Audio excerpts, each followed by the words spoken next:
pencher vers moi son oreille et je le chanterai toute ma vie.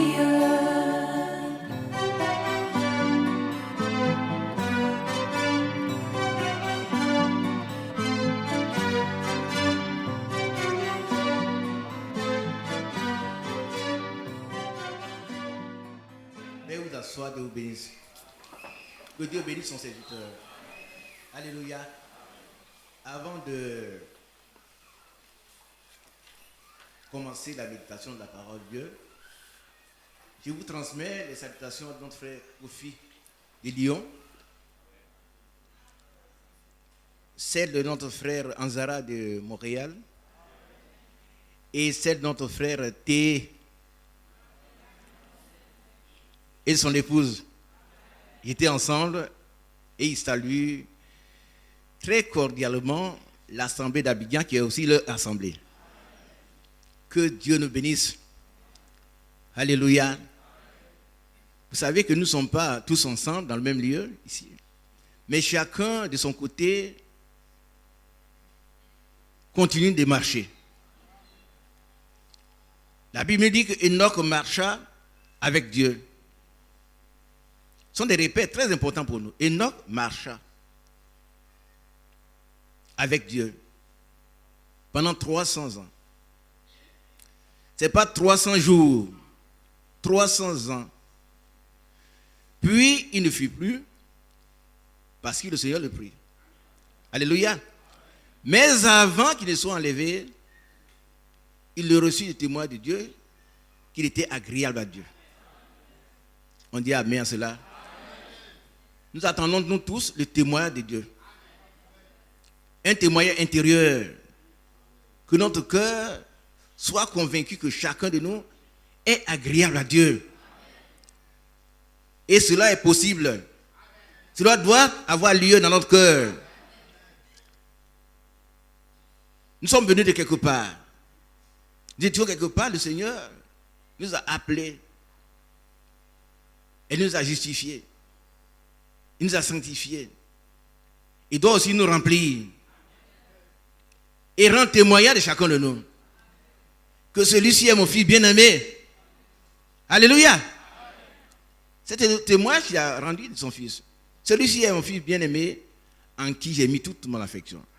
Que dans ton cœur, que dans le mien, le Seigneur parle. Alléluia. Et qui dit cet homme ou cette femme est mon fils bien-aimé. Je l'ai racheté au prix de mon sang. Gloire à Dieu. Et nous croyons que si nous continuons de marcher dans la persévérance, très bientôt,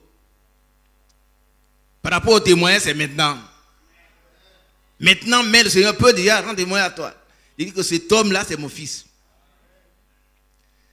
Ne touche pas à mes soins. Alléluia.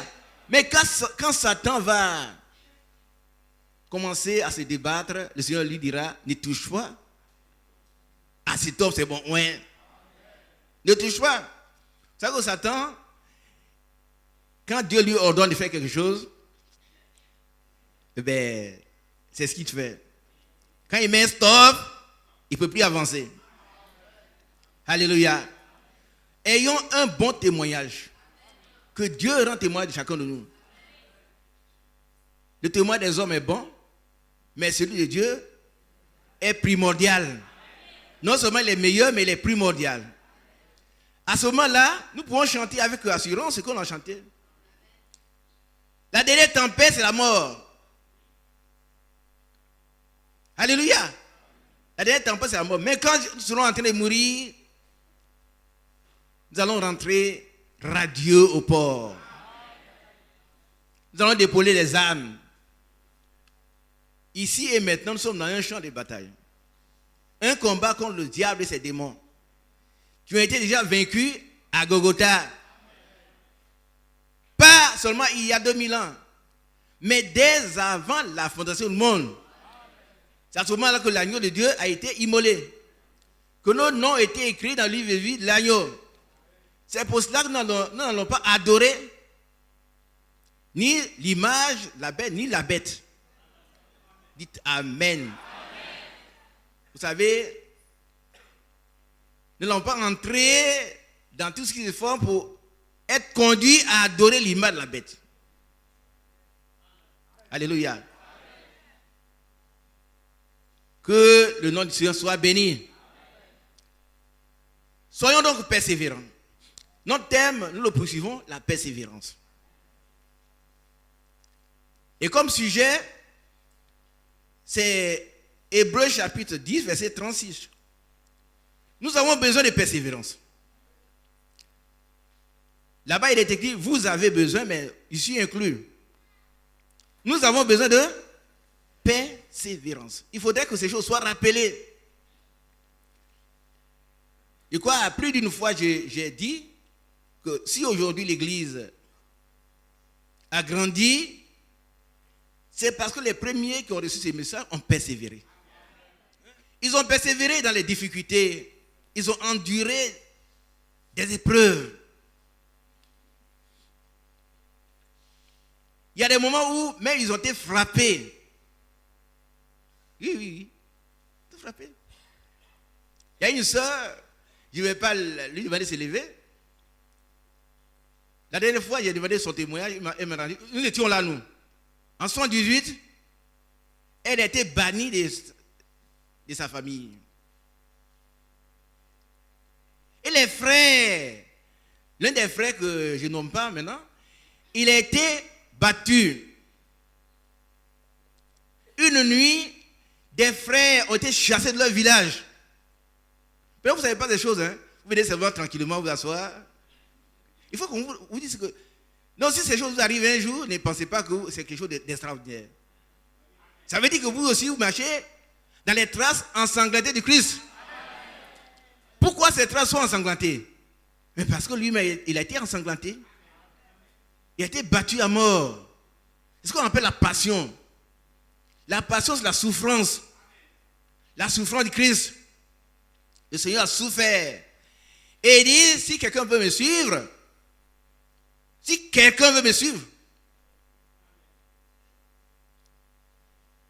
qu'il renonce à lui-même.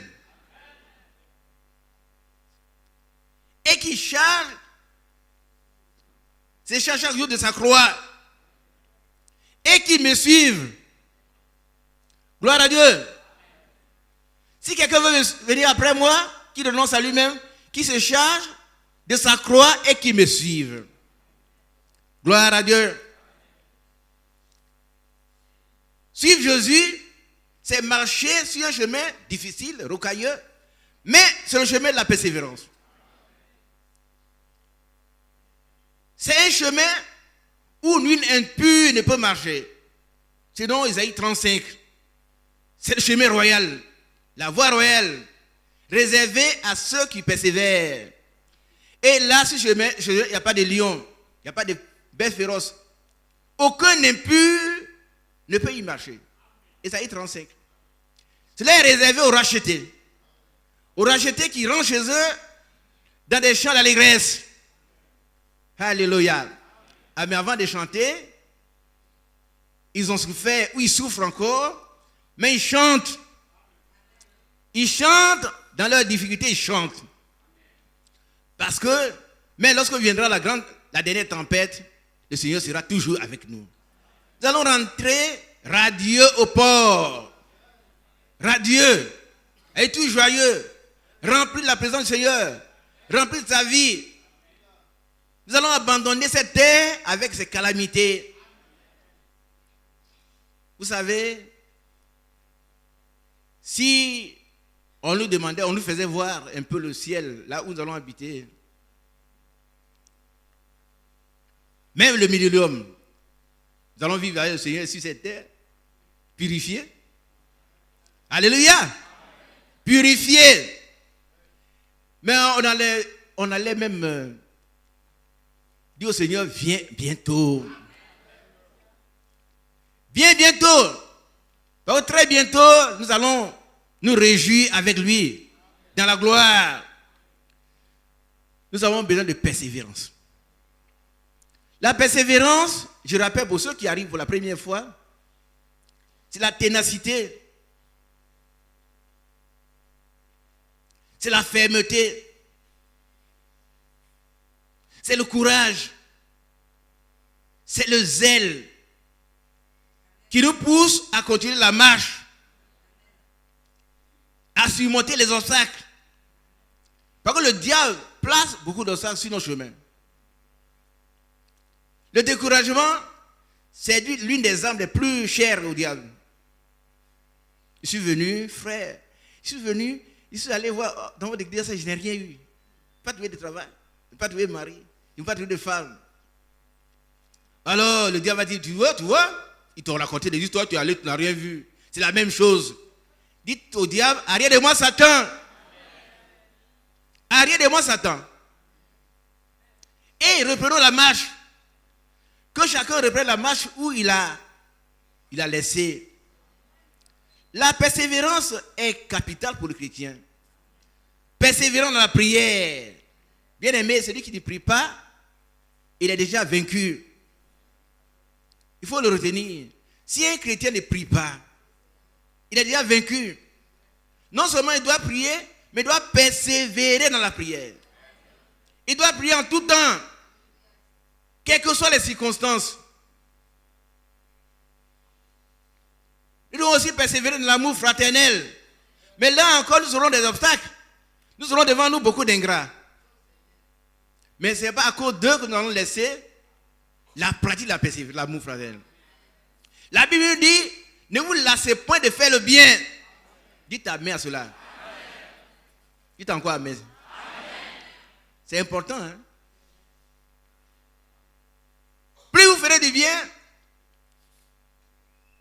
il ne serait pas rare que vous voyez des ingrats sur votre chemin. Et ils vous diront, mais est-ce que j'avais besoin de toi? Je n'avais pas besoin de toi. Mais bénissez-le. Ne le maudissez pas. Bénissons toujours, ne maudissons jamais. Ça, c'est le chemin du chrétien. Par contre, ce qui caractérise le chrétien, c'est l'amour fraternel.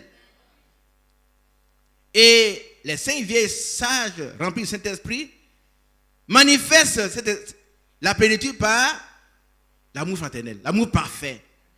Que Dieu nous aide. Persévérons également dans le jeûne et la prière.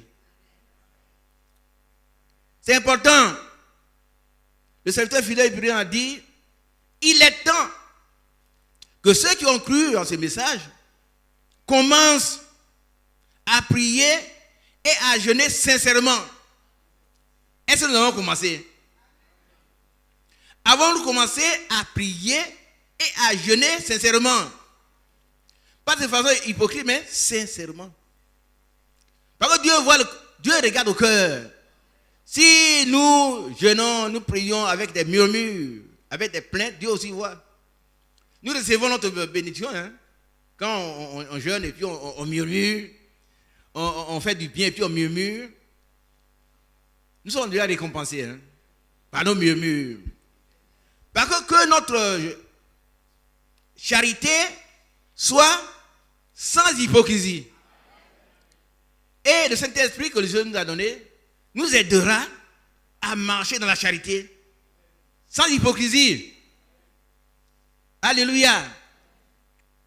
Il nous a dit, je vous donne mon nom nouveau. Aimez-vous les uns les autres. Autant que je vous ai aimé. Ça veut dire quoi? Ça veut dire que jusqu'à donner votre vie pour celui que vous aimez. Ça commence déjà dans le foyer. L'homme doit pouvoir donner sa vie pour son épouse. Et l'épouse aussi doit pouvoir donner sa vie pour son époux. Par contre, celui qui dit que j'aime Dieu et Dieu qui ne voit pas et qui n'aime pas son frère qui le voit est un menteur. Et c'est pourquoi nous rappelons que dans le foyer, il doit avoir l'amour. Non seulement l'amour éros, mais l'amour divin. On doit dépasser l'amour qui relie deux hommes deux conjoints, c'est-à-dire un homme et sa femme. Vous me comprenez bien. Un homme et sa femme. Il y a un amour qui les relie. Mais cet amour doit être vraiment l'amour divin. Il doit dépasser l'amour qui devait exister entre un homme et sa femme. Et c'est à ce prix-là seulement qu'on pourra tout pardonner. Oh, dites Amen. Amen. Vous savez, si vous avez un peu de temps, faites un tour au tribunal. Vous allez certainement reconnaître des gens qui se mariaient. Vous les avez vus en grande pompe. Aujourd'hui, ils vont se donner dos à dos. Moi, j'ai vu. Quelqu'un était ici au quartier, au nouveau quartier, et ils se sont mariés en grande pompe. Mais ce jour-là, la femme ne me connaît pas. On était allé pour régler un document. Mais ce qui sortait de sa bouche. Et elle disait, il verra que il va voir ce que je suis. Ils étaient en train de divorcer. Mais il y avait seulement l'amour éros entre eux. Elle dit que l'amour qui attire le conjoint vers le conjoint. Mais si l'amour divin n'est pas là, tôt ou tard, vous aurez des problèmes. Mais quand l'amour divin est là, déversé dans le corps par cet esprit, alors on dépasse les petites choses. Comme mon épouse m'a dit, bon, allez, va puiser ton lot pour aller te laver. Mais j'ai deux bras. Elle a puisé, je vais les fatiguer. Elle dit, bon, va prendre ton lot. Je vais prendre pour aller me laver. Je ne vais pas faire une guerre. Tu sais que je suis ton chef. Je suis ton chef. Dis à son chef d'aller prendre de l'eau, ça c'est un scandale. Mais puisque je l'aime, je vais lui montrer que je l'aime. Il n'y a pas d'amen. Mais aller puiser de l'eau, moi-même. Moi qui ne suis rien. Et le Seigneur Jésus-Christ qui se lève et lave les pieds à ses disciples. Dites-moi ce qui est plus humiliant. Qui comprend cela? Qu'est-ce qui est plus humiliant? Laver les pieds était une tâche dévolue aux esclaves. Et le Seigneur lui-même, il se lève et puis il prend. Et Pierre lui dit, Pierre se souvient, ah, ça c'est un travail d'esclave. Seigneur, tu ne vas pas le faire. Il dit, non, laisse-moi le faire. Je suis en train de mettre le comble à mon amour pour vous. Je suis en train de vous montrer que je vous aime. Au paroxysme, c'est-à-dire au niveau le plus élevé. Moi, le Seigneur, je m'abaisse. Pour laver les pieds, on s'abaisse. Vous savez ces choses, vous êtes heureux. Ça ne s'arrête pas là. Hein? Pourvu que vous les pratiquiez. On doit persévérer dans l'amour. Dans le foyer, dans l'église, même avec les voisins, au travail, partout. Vous allez rencontrer tous les gens qui sont méchants, c'est sûr. Mais ce sont des agents du diable pour vous décourager. Vous allez même leur donner quelque chose, mais qui t'a dit de m'emporter? Laisse ça là-bas. Je m'excuse, je ramène là-bas. Alléluia. Nous devons nous aimer autant que le Seigneur nous a aimés. Nous devons persévérer dans l'amour fraternel. Persévérer dans la prière. Persévérer dans la marche quotidienne. Dans la méditation de la parole de Dieu. Dans le jeûne. Comme je disais, je citais la lettre circulaire de 2008, mars 2008, page 11. Où le frère dit, il est temps que ceux qui croient à ces messages commencent. Il a posé la question, est-ce qu'on a commencé vraiment à prier? Il ne faut pas me regarder et puis dormir. C'est une question qu'il pose. Si toi tu ne pries pas, commence maintenant. À prier pour l'église, à prier pour les serviteurs de Dieu, à prier pour les frères, à prier pour les malades, à prier pour le pays, à prier pour les autorités. Et qu'on a commencé. Il est temps que nous commencions à prier comment? Sincèrement. D'un cœur honnête. Vous ne pouvez pas prier pour quelqu'un si vous ne l'aimez pas. Il y a ça aussi. Aimons-les. Et prions pour eux. Prions pour les frères, prions pour le pays. Que la paix soit dans le pays. S'il n'y a pas de paix, on ne serait pas ici. Hein. Que Dieu nous bénisse. Persévérons dans la prière. La Bible dit qu'il persévérait dans les prières. Et avant de recevoir la promesse du Père, de Joël chapitre 2, je crois, verset 28, et qui s'est réalisé dans Actes des Apôtres, ils étaient tous ensemble, d'un commun accord. Ils persévéraient, on les a cités, mais ce qui est très important ici, c'est que Marie n'a pas dit, comme c'est mon fils qui va envoyer le Saint-Esprit, je vais rester à la maison. Et de toute façon, il va venir visiter. Maman, tiens le Saint-Esprit. Non. Et c'est pourquoi nous devons tous persévérer. Depuis les serviteurs de Dieu qui sont ici, vous êtes serviteurs de Dieu aussi. Tous. Nous tous, serviteurs de Dieu. Nous devons persévérer afin que cette église soit une église remplie du Saint-Esprit. Pas seulement que les gens parlent en langue. J'ai vu des gens parler en langue, mais leur vie n'est pas digne de l'évangile.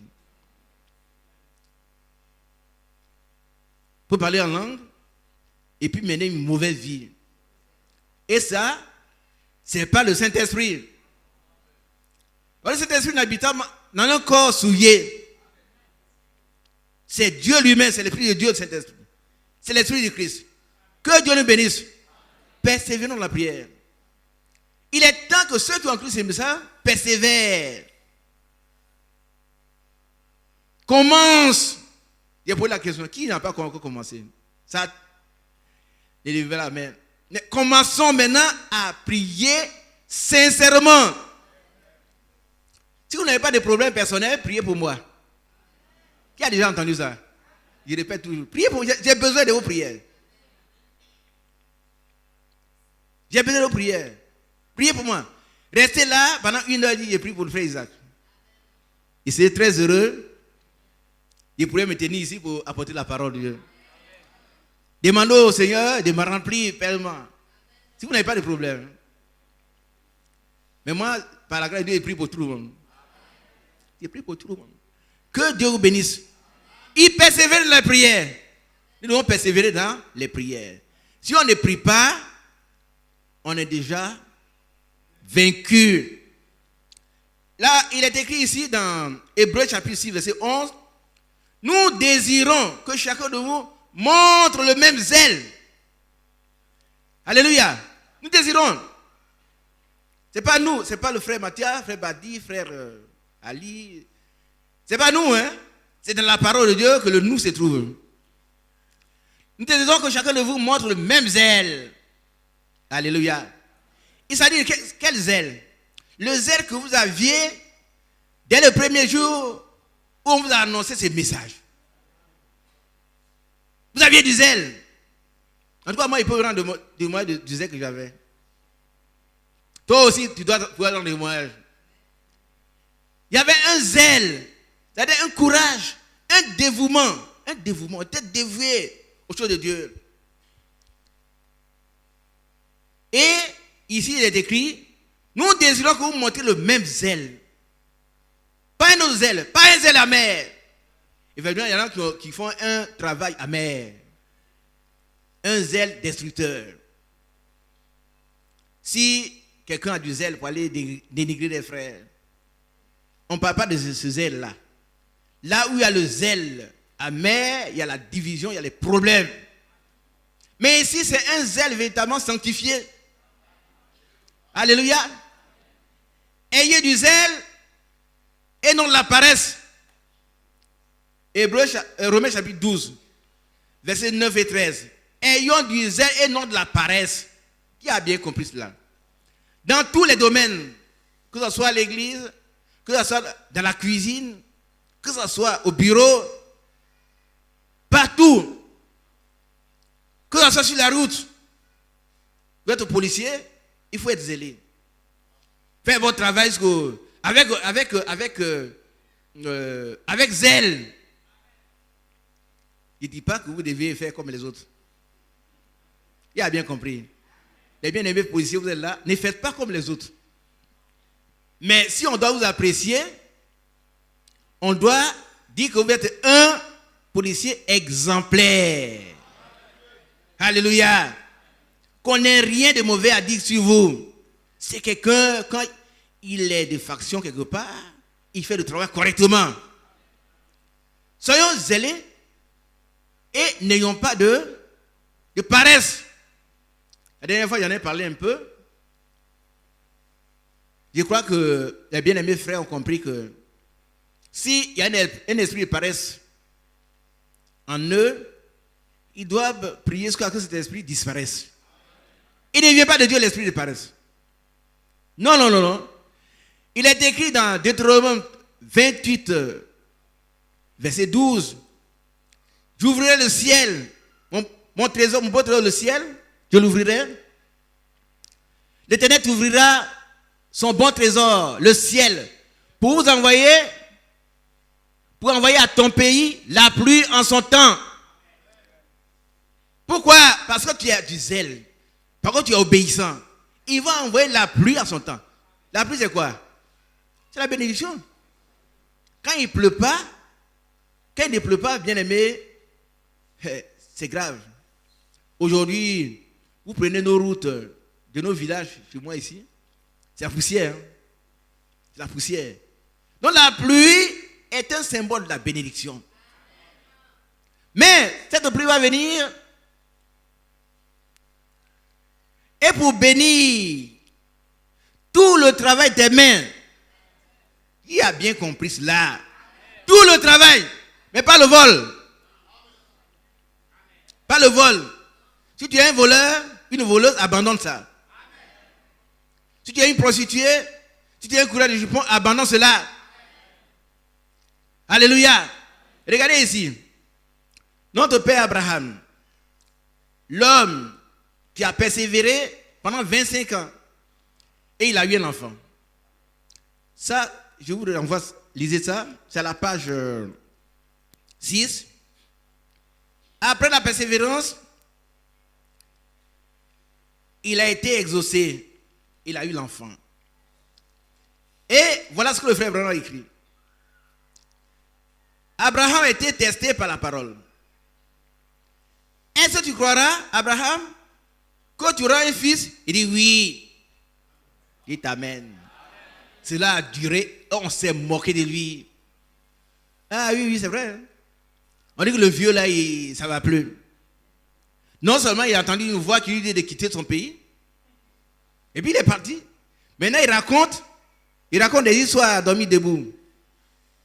À son âge, avec sa vieille femme, ils vont avoir un enfant. Vraiment, il faut être un croyant pour croire à ces choses-là. Sa femme a 90 ans, lui il a pris 100 ans. Et puis, vous les voyez au marché, préparer le berceau de l'enfant. Grand-père, et l'enfant, il va venir bientôt. Est-ce que tu le crois? Oui.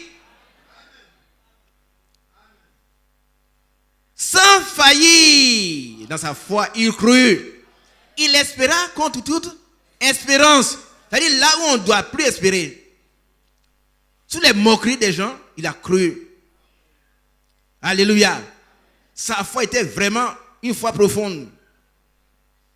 Lisez aussi 2 dévoilés, où le frère Abraham dit que Abraham avait une foi puissante. Amen. Donc, tu auras un enfant, tu crois? Abraham dit oui, je le crois. Pourquoi? Parce que c'est toi qui l'as promis. Et ce que tu promets, tu peux l'accomplir. Tu ne m'as pas encore dit le contraire. Bien aimé, ce que Dieu vous a promis, recevez-le maintenant. Nous, si nous demandons quelque chose selon sa volonté, nous savons qu'il nous écoute. Et si nous savons qu'il écoute, nous savons que nous possédons la chose. Pas nous possédons, mais nous la possédons. Pourquoi? Parce que Dieu l'a dit. Abraham possédait déjà son fils Isaac. Lisez. C'est le messager qui a écrit ça, c'est pas moi. Donc, le fils est venu. Après 25 ans, il a eu l'enfant. Maintenant, il entend une voix qui dit, va m'offrir ce enfant sur un autel, tu vas le brûler complètement, détruire complètement l'objet de la promesse. Quand demain les gens vont te demander où est l'enfant, tu diras que il a été détruit. Pourquoi? Parce que Dieu me l'a demandé. Et voilà la question que le frère Branham pose ici. Le fils est venu. Maintenant, fais-le mourir. Fais-le mourir. Est-ce que tu crois toujours, Abraham?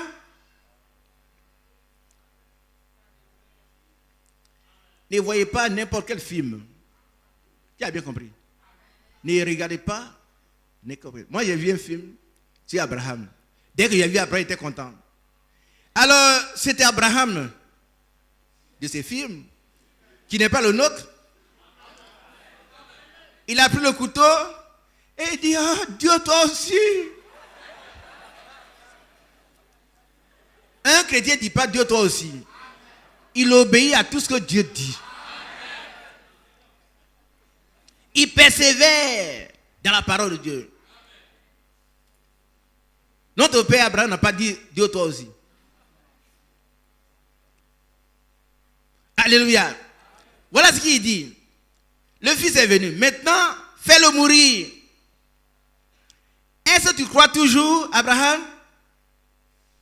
Il n'a pas dit, oh Dieu, toi aussi, ne me pose pas une telle question. Ça n'est pas écrit, hein? C'est ce que les incrédules racontent. Et voilà, Abraham, le fils est venu, maintenant, fais-le mourir. Est-ce que tu crois toujours, Abraham? Écoutez la réponse. Je le crois. Car tu es capable de le ressusciter des morts. Alléluia. Alléluia. Je le crois. Car tu es capable de le ressusciter des morts. Voilà. Et après cela, il a dit, maintenant que tu as été testé, ta persévérance a été prouvée. Maintenant. Et après cela, il dit, après le test, pas avant. Vous ne pouvez pas attendre la voix de Dieu avant. Il faut satisfaire au test. Il faut accepter d'être soumis au test d'abord. Et après cela, il va vous parler. Et après cela, il a dit, maintenant que tu as satisfait à tous les tests, maintenant que tu as persévéré pendant 25 ans, maintenant que tu as accepté de donner le fruit de la persévérance pour être détruit, maintenant, ta semence possédera les portes de ses ennemis. Amen. Après qu'il ait passé par le test, pas avant. Et la Bible dit que tous ceux qui croient sont bénis avec Abraham le croyant. Pas seront, ils sont. Qui est béni? Si tu crois, tu es béni avec le croyant. Tu passes des difficultés, maintenant sache que tu es béni avec le croyant. Parce que Dieu envoie sa pluie en sa saison. Il y a une saison. Alléluia. Maintenant, je vais vous dire quelque chose d'autre. Le frère va à la lignée 35-36. 35 d'abord. Examinons quelques-unes des semences d'Abraham dans la sémence naturelle. Parce qu'aujourd'hui, nous sommes la sémence spirituelle. Bon, trouvons parmi les semences naturelles quelques-unes d'entre elles qui ont cru à la complète promesse de Dieu et qui n'ont jamais, on peut mettre douter. L'alliance. J'ai dit à ce propos, pourquoi une fille chrétienne veut-elle montrer ce qu'il y a sous sa jupe? Qui a bien compris? Qui a bien compris? Quelle soeur qui n'a pas compris ça? Tu n'as pas compris? Lève bien la main. Alors, si tu sais lire, parce qu'il faut lire au tableau. Voilà ce que le frère Branham qui dit. Pourquoi une fille chrétienne veut-elle montrer ce qu'il y a sous sa jupe? Cela, je ne le comprends pas. Moi aussi. Qui comprend ça? Qui ne comprend pas? Peut-être des sœurs qui viennent, elles veulent s'habiller bien, on porte une longue jupe, ça c'est déjà bien, mais transparente. À telle enseigne qu'on voit ce qu'il y a au-dessous.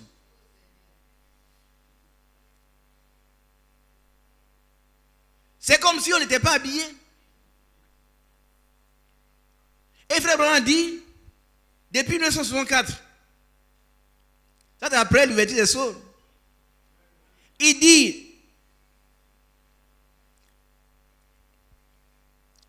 pourquoi une fille chrétienne veut-elle montrer ce qu'il y a sous sa jupe? Sœur, vous comprenez? Qui a la réponse? Une sœur chrétienne, quand elle passe, elle veut qu'on sache qu'elle porte en bas. C'est de la prostitution. Ce n'est pas digne du Seigneur. Persévère dans la chasteté, ma soeur. Il ne faut pas envier ce que les autres portent des choses. Quand ils passent, on les envie. Non, non, non. Toi, tu n'es pas les autres. Les filles doivent être réservées, les chrétiennes doivent être réservées, chasse et réservées. Elles doivent s'habiller de façon décente. Ça veut dire quoi? Ça veut dire qu'elles ne doivent pas exposer leur corps.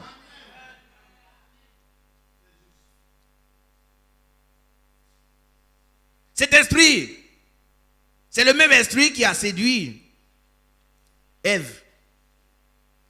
Et au temps de Branham, il était là, dans l'église.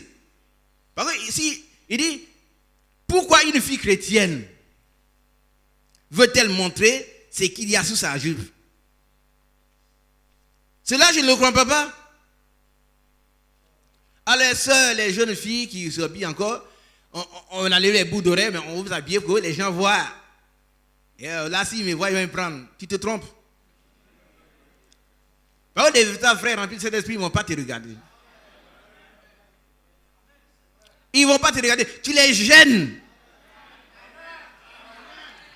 Tu les gênes. Tu les gênes. Habille-toi de façon décente.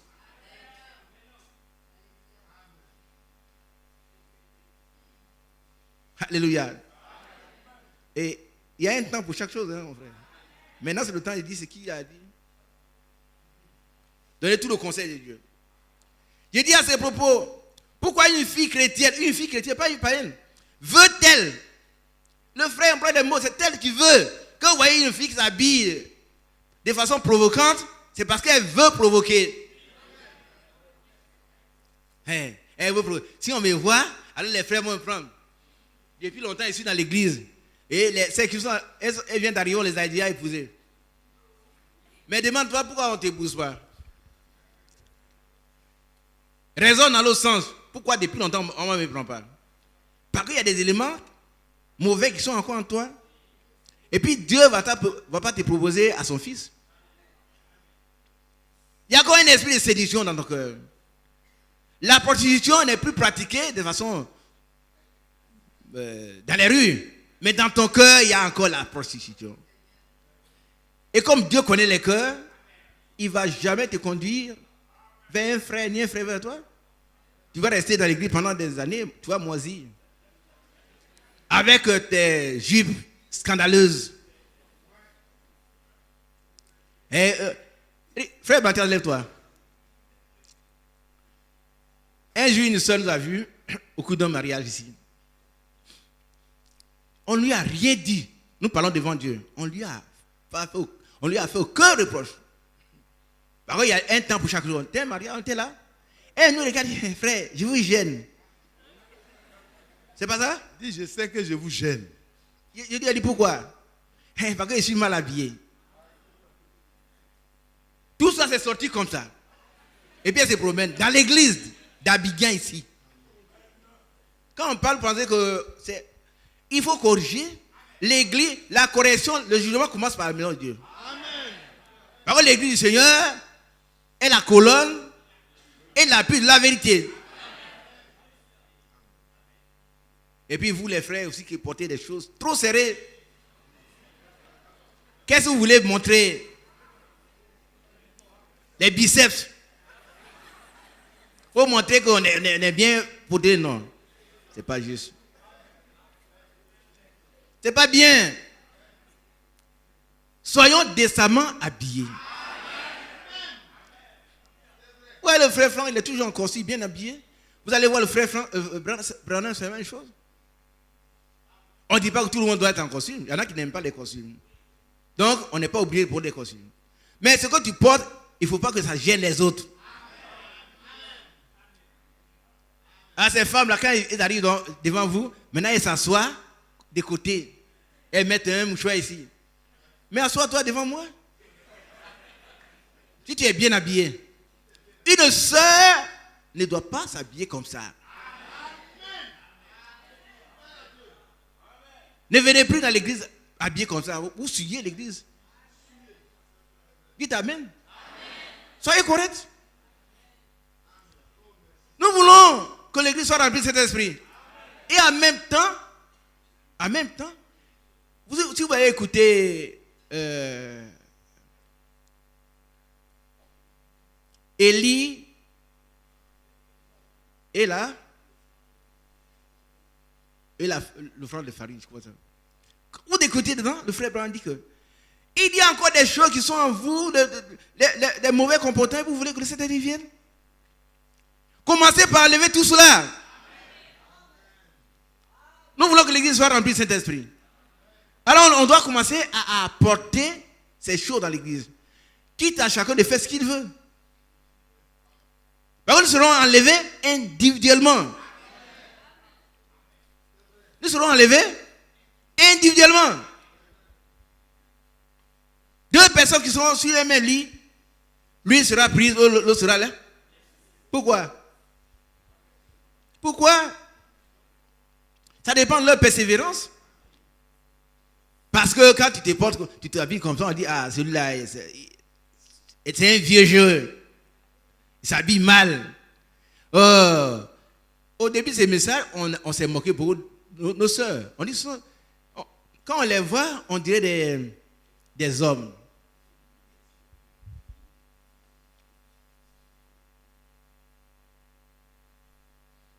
Par la grâce de Dieu, elles ont persévéré jusqu'à maintenant. Elles ont continué la marche sans tenir compte de ce que les gens disent. Alléluia. Et aujourd'hui, vous êtes si nombreux. Mais ce n'est pas le nombre qui compte. Hein. C'est le muscle de foi.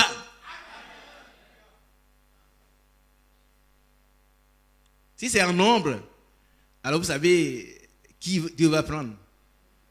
Je ne vous dis rien, vous savez qui Dieu va prendre si c'est un nombre. Élie était seul et il a vaincu les 850 prophètes de Baal. Nous sommes au temps d'Élie. Nous devons adorer le Seigneur en esprit et en vérité. Nous devons persévérer. Alléluia. Voilà donc, nous continuons ici. 36. Vous êtes nés de nouveau de Dieu. Vous êtes nés de nouveau de... Est-ce que vous lisez bien? Le frère Blanc n'a pas dit vous êtes nés de nouveau seulement. Vous êtes nés de nouveau de Dieu. C'est important. Vous êtes nés de nouveau de Dieu. De nouveau de Dieu. Amen. Et vous avez la beauté du Saint-Esprit. Qui est heureux. Notre beauté, c'est une beauté intérieure, celle du Saint-Esprit. Alors le Seigneur, il regarde au caractère. Il ne regarde pas à ton état social. Non, non, non. Tu peux être très riche et puis être un vrai chrétien. Tu peux être très pauvre et puis être un mécréant. Excusez-moi ces mots. Un incrédule. Très pauvre, n'a rien à manger. Et puis tu vois, quand on parle de Dieu, quelqu'un m'a dit un jour qu'il y a un aveugle. On parlait de Jésus, il a dit, c'est Jésus-là, si vous voulez voir même ce que vous allez lui faire. Moi, j'ai répondu, c'est pour ça qu'il est aveugle. Il ne le verra jamais. Les aveugles veulent être guéri, lui il dit si il voit Jésus là. Mais comment il va le voir? Il y en a qui sont aveugles, bien que voyants, ils ne peuvent pas voir la révélation de Dieu. Parce que Dieu se révèle. Pour qu'on puisse le voir, il faut qu'il se révèle à vous. Et sans la révélation, les hommes n'ont pas de frein. Ils font ce qu'ils veulent. Ils ont un zèle amer. Ici, il s'agit du zèle de Dieu. Le zèle que donne l'évangile. Mettons ce zèle à nos pieds. Alléluia. Que Dieu nous bénisse. Voilà ce qu'il dit ici. Vous êtes nés de nouveau de Dieu. Et vous avez la beauté du Saint-Esprit. Ce n'est pas pour montrer ce que vous avez sous la jupe, mais pour montrer ce que vous êtes. Qui est nouveau ici ce matin? Qui est arrivé ici ce matin? Levez-vous. Levez-vous, Dieu vous bénisse. C'est ce que nous croyons, bien aimés. On s'habille ça comme on veut, on ne fait pas ce qu'on veut ici. On fait ce que Dieu veut. Et on fait comme il veut. Dieu vous bénisse, asseyez-vous. Que Dieu vous bénisse. Que vous cherchiez à le croiser lui-même, c'est Dieu. Tout puissant. Et que vous soyez nés de nouveau de Dieu. Alléluia. Alors, vous avez la vertu que n'ont pas ces scandaleuses jupes. Si j'avais le dire, vous allez dire, frère Isaac nous a insulté. Mais c'est écrit. C'est le messager. Vous avez la vertu que n'ont pas ces scandaleuses jupes. Quelle soeur qui est d'accord? Quand tu passes comme ça, là, tu vois des gens, les femmes habillées, le rouge à lèvres, serrées, mais est en vie. Dites Amen. Est en vie. Voilà une femme, elle peut acheter ce que l'autre achète, mais elle se préoccupe de son âme. Elle ne gaspille pas de l'argent avec avoir un coffret de plusieurs millions rempli de couleurs, de peintures. Elle va dans un salon de coiffure, pendant 2 heures, elle est là encore, on peint son visage, on peint. Et quand elle sort, beaucoup de parfums. Le parfum, c'est pour cacher quelque chose peut-être. Je ne sais pas pourquoi beaucoup de parfums. Nous sommes naturels. Soyons naturels. Et ici, le frère dit que ces femmes-là est en vie. C'est juste scandaleux, non pas ce que tu as. S'il y a une jeune fille qui est arrivée ce matin, peut-être elle est surprise, quoi, ici les femmes sont simples comme ça. Mais c'est ça qui fait leur valeur. Leur beauté est une beauté spirituelle. Alléluia. Alléluia. Alors, vous avez la vertu que n'ont pas ces scandaleuses jupes. Lisez ça vous-même. Vous les voyez, elles passent là. Et il faut, quand elles passent, il faut qu'on se retourne pour les voir. Ne vous retournez pas pour les voir. Vous les avez croisées parce que vous ne pouvez pas ne pas les croiser. Mais quand elles passent, priez pour qu'elles s'en aillent très loin de vous. Se promènent partout dans les quartiers pour qu'on les voit. Ce sont des scandaleuses jupes.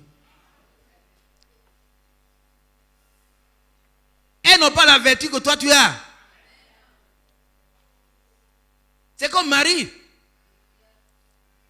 C'est qui a donné le sang à Jésus. C'est une petite fille. Pourquoi Dieu l'a choisie? Mais c'était une femme vertueuse. Il y a peut-être plusieurs femmes dans la contrée, mais c'est celle-là que Dieu a désignée. Qui me soit fait selon ta volonté. Et le Seigneur est né de Marie. Alléluia. Notre beauté est spirituelle. Gloire à Dieu. Maintenant, je vais essayer de conclure. Mes soeurs là, vous qui enviez encore les femmes du monde, arrêtez. Arrêtez. Vous voulez avoir ce qu'elles ont. Mais elles ont ces choses, mais elles se suicident. Elle prend les médicaments, elle boit, puis elle meurt. Pourquoi? La vie, non, ne dépend pas de ses biens. Si soit. Il faut que nous ayons le Saint-Esprit. Et alors Dieu va vivre sa vie au travers de nous. Alors nous continuons. Alléluia. Vous avez la vertu que non pas ces scandaleuses jupes. C'est vrai. C'est vrai. Une véritable fille de Dieu qui se tient vertueusement pourrait se faire moquer d'elle et appeler vieux jeu. Quand vous passez, on se moque de vous. C'est la même, pas d'effort. Elle ne fait pas ceci, elle ne fait pas cela. Mais en même temps, elle vous envie. Ici, nous sommes témoins d'un mariage. Pendant le mariage, la femme, madame le maire, a dit, mais ça c'est une beauté naturelle. Moi j'étais là. La sœur était belle naturellement. Et avant nous, des gens sont passés avec des phares. Ils sont allés. Et puis nous, on arrive. Par rapport aux autres, on se demande bien qui se marie. La sœur est simple. Et la femme mère a dit, voilà une beauté naturelle. Elle n'est pas du milieu de nous. Hein. Qui était là? Voilà, il y a des témoins ici. Mais pourquoi vous voulez vous embarrasser des phares? Vous avez honte si on dit, celle-là c'est une vieille femme. Je vous dis au début du psalme, tellement les sœurs avaient des problèmes, ouais, on dit qu'elles descendent des garçons. Je leur ai dit, mais mes chères sœurs, est-ce que vos maris ne vous reconnaissent pas? Est-ce que vos maris ne savent pas que vous êtes des femmes? Moi, je sais que ma femme est une femme. C'est tout. C'est l'essentiel.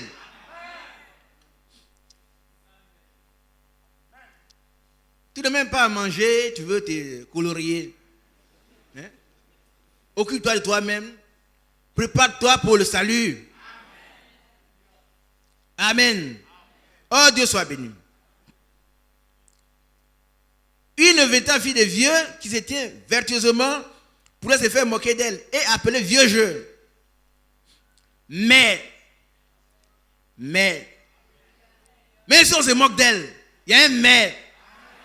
Mes enfants, quand vous voyez vos camarades à l'école, elles portent des petits, il ne faut pas les suivre. Elles se demandent pourquoi vous êtes jeune au compagnie, elles ne vous attirent pas. Ce qu'elles font, ça ne vous intéresse pas. Qu'est-ce qu'il y a en vous? Mais il y a le Saint-Esprit. Elles n'ont pas le Saint-Esprit. Un jour, on sortait de l'église et puis il y avait un gros bus. Et puis il y a des filles qui dansaient en pantalon noir. Et jetaient des comment on appelle ça? Hein? Des prospectus. Et je pensais que c'était un orchestre de Zouglou, quelque chose comme ça. Et je lis, ils nous invitaient dans leur église où il y a un prophète. Un prophète ne voit pas qu'on ne doit pas s'habiller comme ça.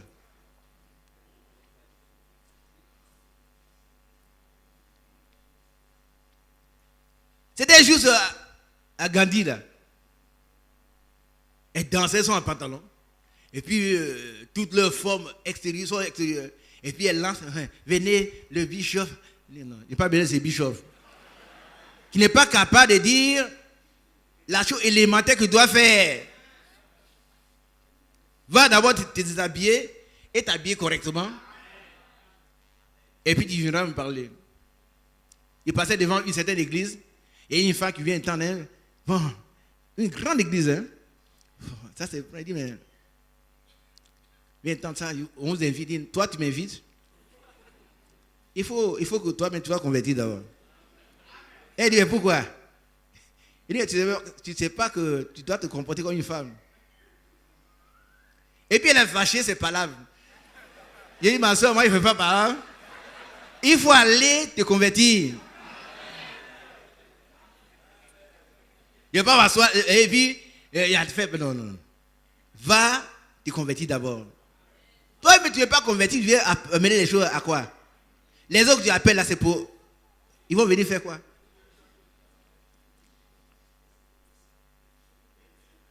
Et ce sont ceux qui sont sauvés, qui appellent les autres au salut.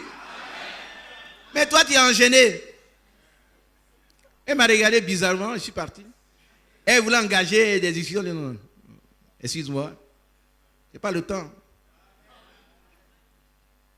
Va demander à tes dirigeants si c'est comme ça on s'habille.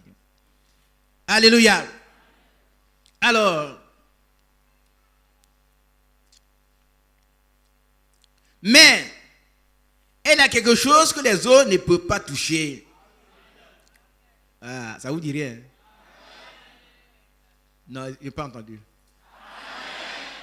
Bien, j'insiste là-dessus parce qu'il y a des sœurs qui convoitent encore ce qui on le voit. Oui, celle-là, vraiment, quand on le voit, on est allé au travail, on ne m'a pas prise parce qu'il n'était pas bien habillé. Ce n'est pas vrai. Ce n'est pas vrai. On est dans un monde corrompu. Dans 1 Jean chapitre 5, il est écrit, 19, nous savons que nous sommes des dieux. Et quand nous sommes des dieux, les gens doivent nous haïr. C'est pour ça qu'on ne t'a pas prise. C'est tout. Tu peux avoir bien fait le test, mais on ne te prend pas. Parce qu'après, on va demander autre chose. Hein? Jolie fille là, bon, il faut venir voir seule. Un chrétien ne fait pas ça. Non, on ne te prendra pas. Mais quand Dieu voudra, il va ouvrir les portes fermées devant toi. Contre le gré du patron. Il va ouvrir. Oh, Dieu soit béni. Alors, mais elle a quelque chose que les autres n'ont pas, ne peuvent pas toucher.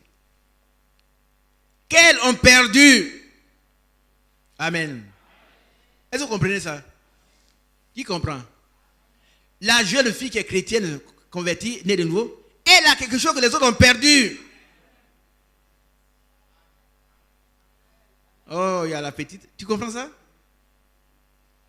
Tu ne comprends pas? Tu ne comprends pas? On doit te traduire ça. Toi, tu as quelque chose que les femmes qui sont dans les rues n'ont pas. Elles l'ont perdu. Je n'entre pas dans les détails. Est-ce que Dieu veut? Amen. Amen. Vous avez la vertu. On dit amen. Vous avez la vertu. Amen. Ce à quoi Dieu regarde, c'est la vertu. On doit persévérer dans cette voie-là. Être toujours vertueuse. On ne regarde pas à gauche ou à droite. Je suis resté dans la vertu jusqu'à maintenant, je viens vieille fille. Reste là. Dieu va se soucier de toi.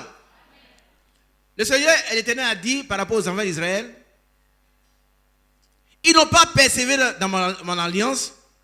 Et moi aussi, je ne suis pas soucié d'eux. Alléluia. Ils n'ont pas persévéré dans mon alliance. Hébreux 8, 9. Si tu persévères dans l'alliance de Dieu, il va se soucier de toi. Qui a bien compris? Il va prendre ton cause, faire et cause pour toi. Il va régler ton problème. Alléluia. Alors ici, ça n'a pas resté au tableau, je lis. Hébreux 8, 9. Car ils n'ont pas persévéré dans mon alliance. Et moi aussi, je ne me suis pas soucié d'eux. Approchez-vous de Dieu et il s'approchera de vous. Restons persévérants dans l'alliance de Dieu. Et quel que soit ton état, il va se soucier de toi. Mais si tu te retires, mon âme ne prend pas plaisir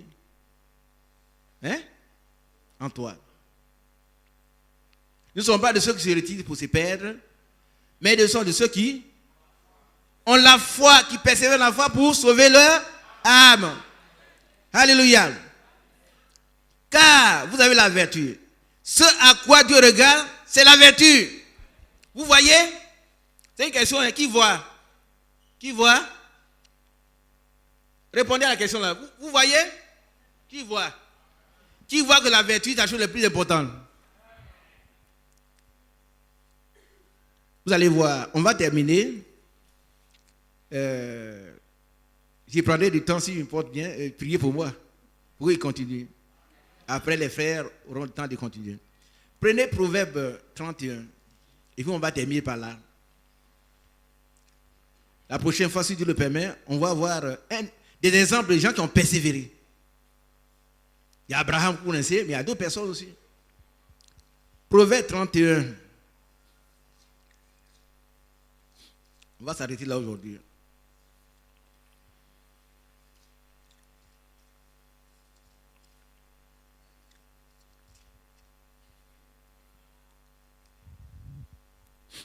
Verset 10.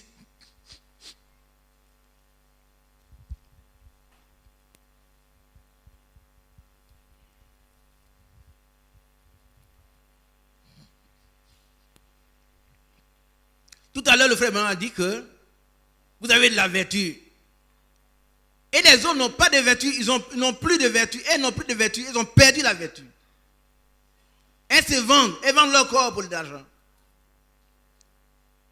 Elles l'ont perdu. Et ce que Dieu regarde, ce à quoi il regarde, c'est... Ah, ça, tu ne sais pas? Dieu regarde à quoi?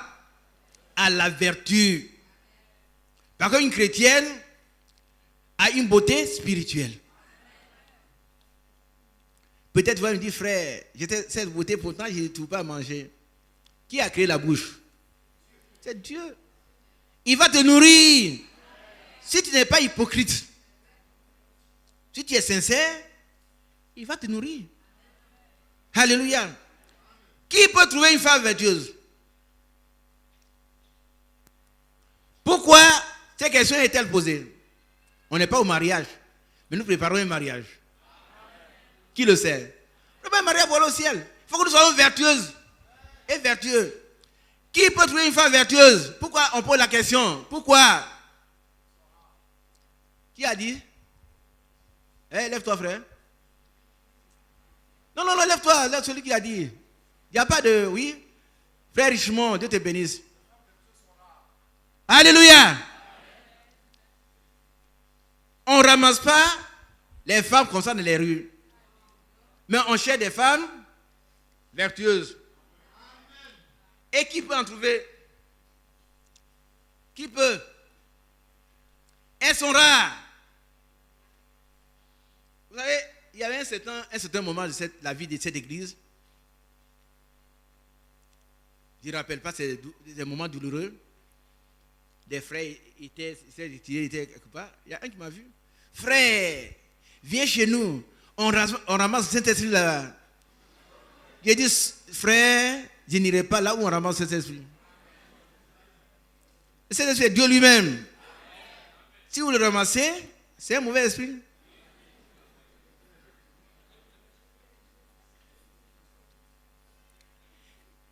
C'est de la même manière qu'on ne ramasse pas les femmes vertueuses. Dans les bars, dans les voitures, au marché, il n'y a pas de femmes vertueuses qui vont s'offrir pour qu'elles soient vendues. Réveille la soeur qui a écouté. J'ai fini, soeur. Quand on dit j'ai fini, tout le monde se réveille. Mais quelle est la question qui est posée ici? Qui peut trouver une femme vertueuse? Qui? Quelle est la réponse? C'est celui qui est lui aussi vertueux. Alléluia. Lui aussi, la vertu vient du Saint-Esprit. Et quand la profondeur appelle la profondeur, si tu es vertueux, tu seras conduit par le Saint-Esprit vers une femme vertueuse. Qui peut trouver? Ah, celui qui coule les jupons partout.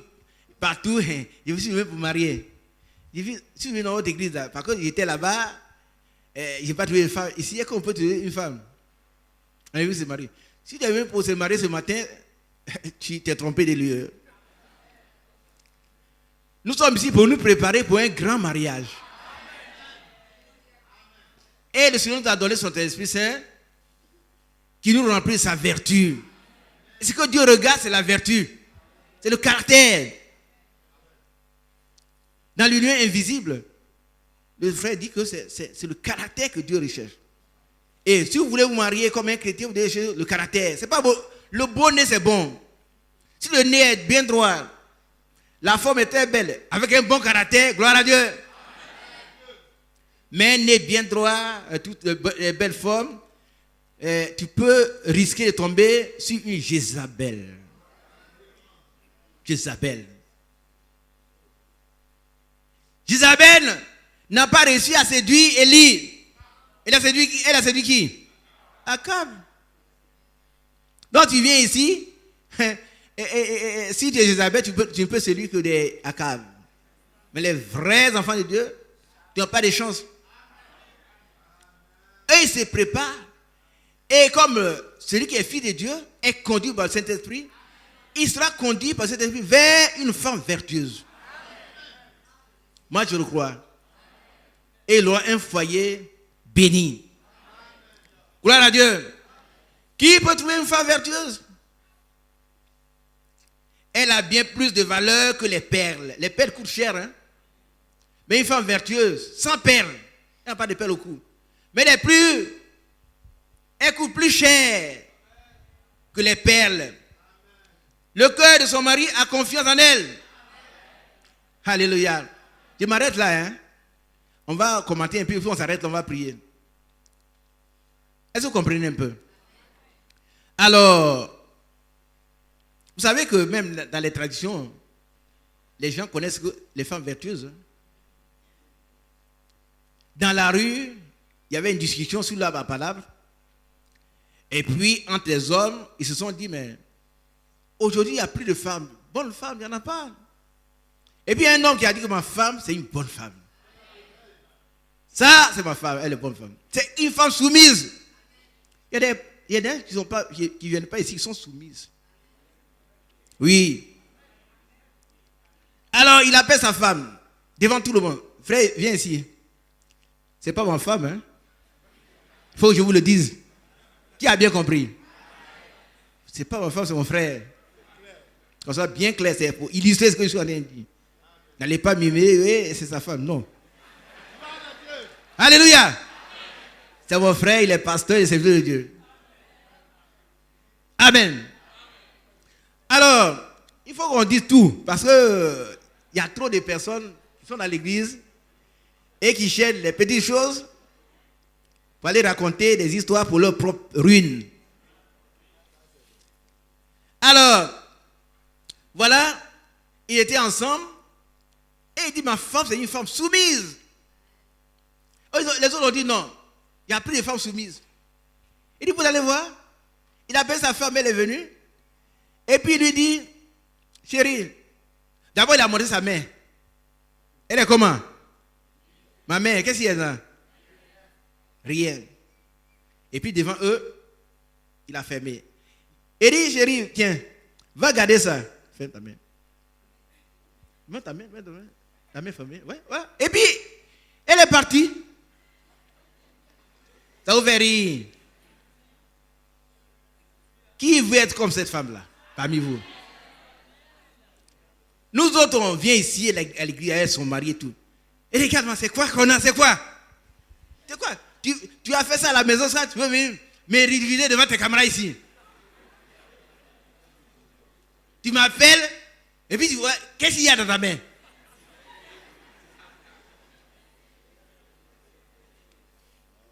Sur 100 sœurs, il y a au moins quelques-unes qui auraient réagi comme ça. Et celles-là, elles doivent changer de comportement.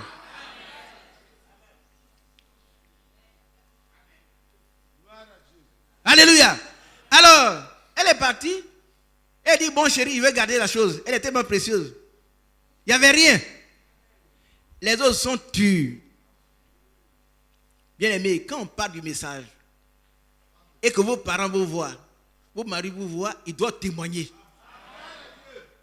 Mais s'ils ne sont pas convertis, ils doivent dire, ah, ma femme, c'est quelqu'un. Chez vous, là, vous enseignez vraiment la parole de Dieu. Dès que ma femme va là, elle a changé. Femme, que sais-tu si tu sauveras ton mari? 1 Corinthiens chapitre combien? 7. Gloire à Dieu. Alors, le cœur de son mari a confiance en elle. Une femme vertueuse, son mari a confiance en elle. C'est pas quelqu'un qui va voyager, elle revient, je vais te voir frère, je vais te voir. Et si vous allez, vraiment il était obligé, et je suis tombé. Non. Tu es tombé. Tu es tombé où? Comment on peut avoir confiance en toi? Une femme chrétienne, elle est chrétienne. Partout. Elle doit rester fidèle. Si vous allez, vraiment, si vous allez comme le monsieur là, est toujours à côté de moi, et ça, vraiment, il n'est pas pu supporter. Ça vous fait rire. Elle est venue vraiment, et puis elle s'est mise à gérer, elle s'est mise à pleurer. Ce sont des histoires. Ce sont des larmes de crocodile.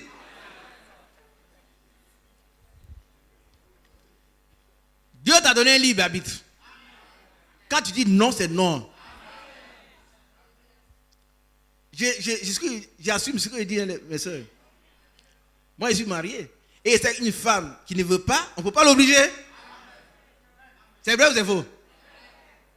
Ou bien tu vas la tuer.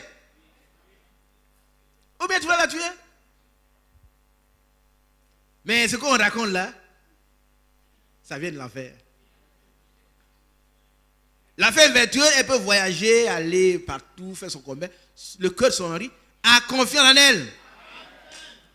Il ne soupçonne rien. Et on doit persévérer dans la vertu. La manière de marcher doit être toujours la même. Ce n'est pas parce que le monsieur met beaucoup d'épargne. Non, il ne te donne rien, tu restes fidèle. La persévérance, c'est un attachement. Continue au Seigneur. Amen. Alléluia. Alors, et les produits ne nous font pas défaut. Ne nous feront pas défaut. Elle lui fait du bien et non du mal. Écoutez un peu. Regardez ici. Une femme qui commet adultère, dites-moi, elle fait du bien à son mari? Vous avez entendu? C'est un grand non. Et moi aussi, il dit non. Nous disons tous non. Elle ne lui fait jamais, elle lui fait du bien et non du mal. Tous les jours de sa vie. Ça veut dire quand il devient malade, mais votre mari, il ne voit plus clair. Je connais un couple comme ça dans mon quartier. Mais le mari, la femme prend son mari tout le temps, ils vont à l'église. Et on apprécie ça. On ne dit pas, frère, toi tu vois que les enfants et moi, il n'y a plus rien, on se débrouille. Tu peux te débrouiller en vendant des arachides. Mais on te débrouille de cette manière-là.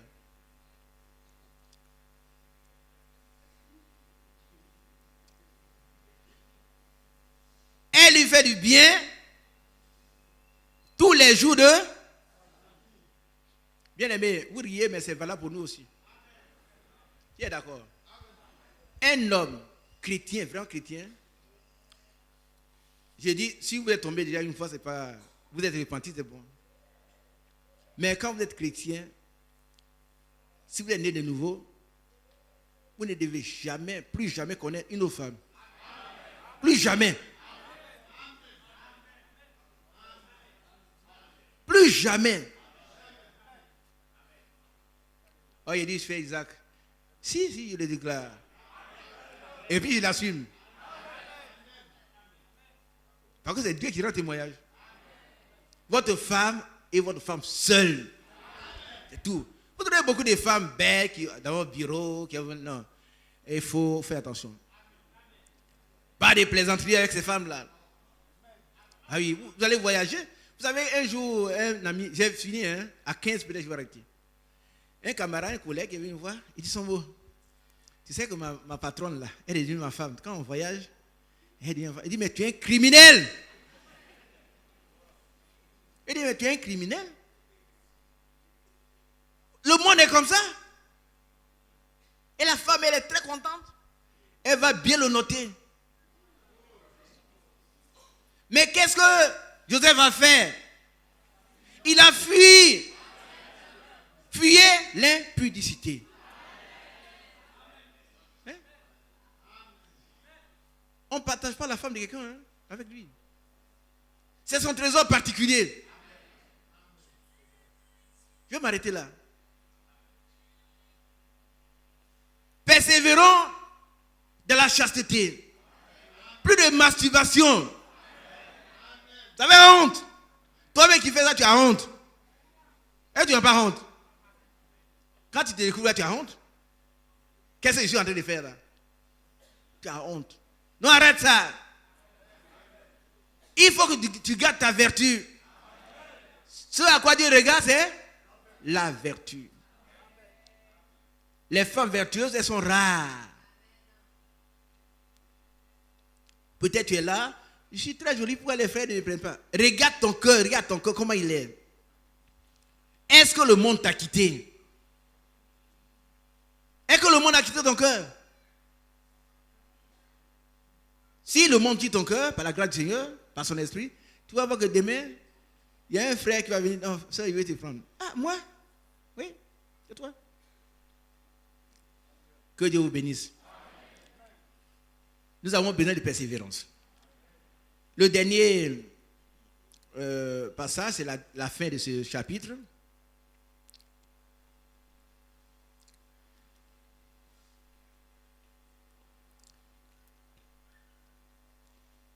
Versets 30 et 31. La grâce est trompeuse et la beauté est vaine. Alléluia. La grâce c'est quoi? Non, la grâce c'est quoi la grâce? C'est le charme. C'est le charme. Tu vois une femme, elle est charmante. Quand on la voit, elle te plaît tout de suite. Mais ça trompe. Isabelle était charmante. Le mot charmer mais est très dangereux. Et elle a charmé Akab. Et le pauvre Akab est tombé. Il a installé maintenant des 850 prophètes en Israël. C'est l'un des plus mauvais rois d'Israël. Si ce n'est pas le plus mauvais.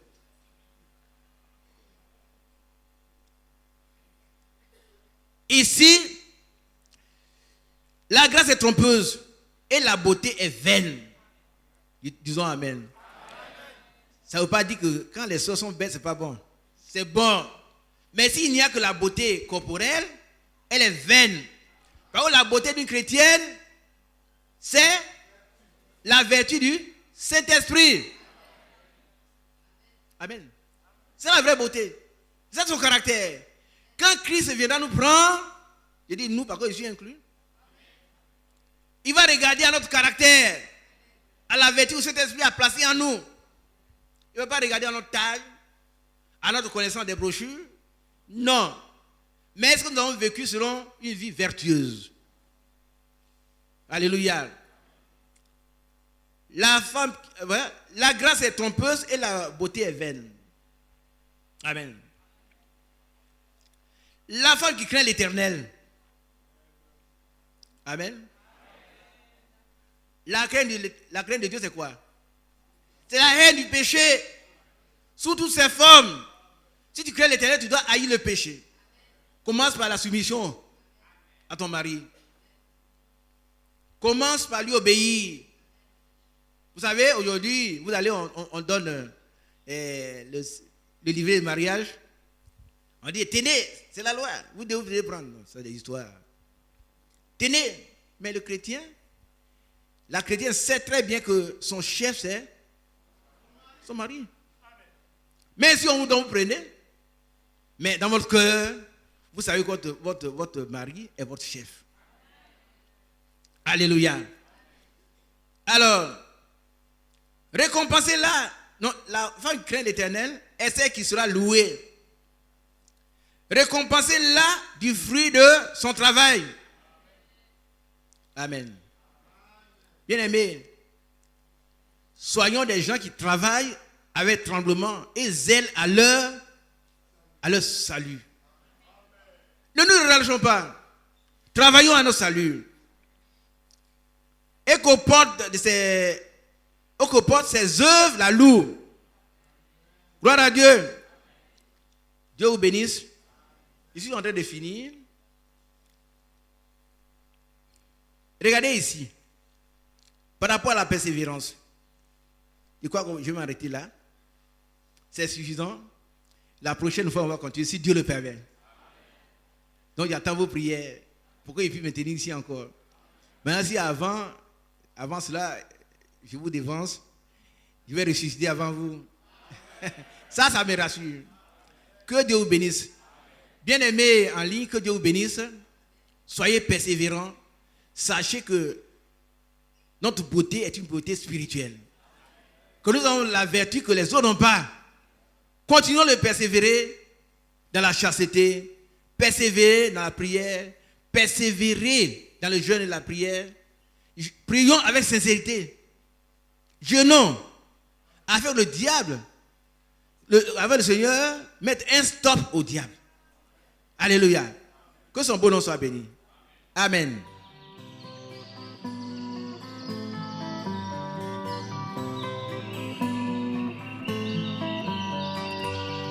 J'aime l'Éternel,